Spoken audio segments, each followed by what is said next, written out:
Hey, this is JC and welcome to Small Brick City.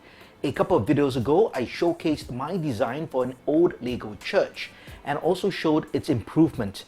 If you missed that video, do check out the link in the card above or in the description below. I got really good feedback for that, so thank you very much. But some people did highlight that it was also a bit plain on the sides.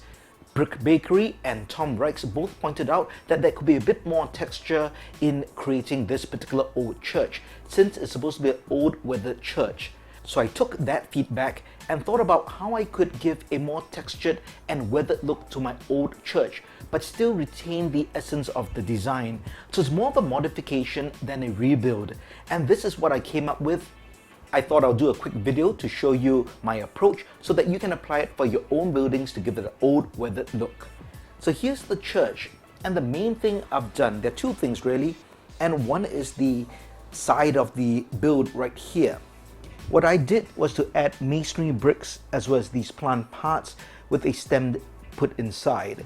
And this plant part is attached to modified bricks with a hole right there. And that's why I use this stem part to hold the plant part in place. You could do without it, but then it drops off pretty easily.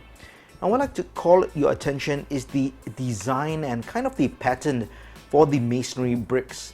Now you need to create a look that the paint has either weathered out or maybe a large section of the wall has been replaced due to weathering or just it being worn out over time.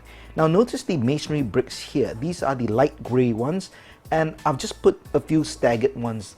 That's really just to give a look of patchwork, but to give a really weathered look.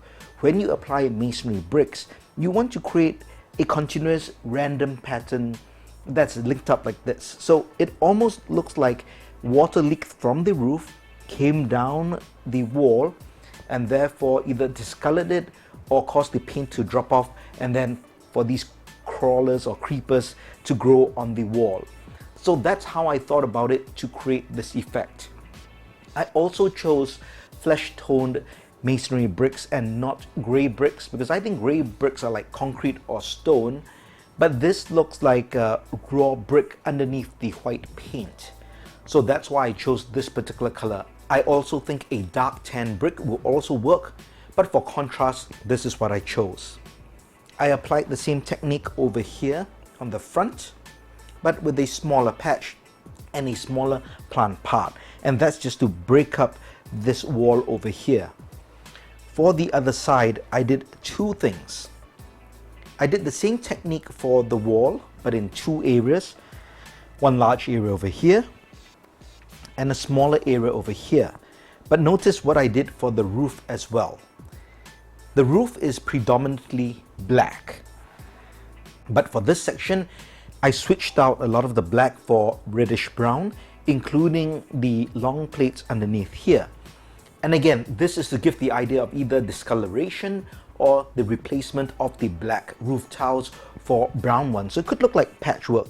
I also replaced the roof here. Now just pop this off very quickly so you can see what I mean. I replaced these plates over here with brown as well. So again, it looks like a continuous discoloration. And in this case, the discoloration goes all the way down. So imagine there's water leaking down. It leaks all the way down, discoloring the wall, and therefore there's a creeper growing out from it. So that is my design and thought process when it comes to creating a weathered look. Another technique that you can apply is if you have modified bricks, that's with studs in the front, you can place them or replace regular bricks with these modified bricks so that you can take corresponding tile pieces and use it to just cover that.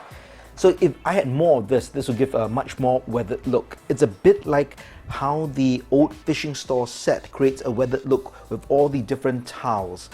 The same over here, I've done that same technique, and I could probably do more all around to create that technique. So I'll probably look more for more white modified bricks and more white tiles to create that look. So I'll do that and we will see the finished product, and that basically more or less wraps up this particular video. One thing I forgot to mention is the weathering of the floor or the ground of your building or mock. Notice I've replaced all the uniform dark grey tiles for a haphazard collection of different sized tiles in different colors. This combination gives a really rough look. It looks like a broken up pavement or just a flooring that has weathered over time and different rocks and slabs have been replaced.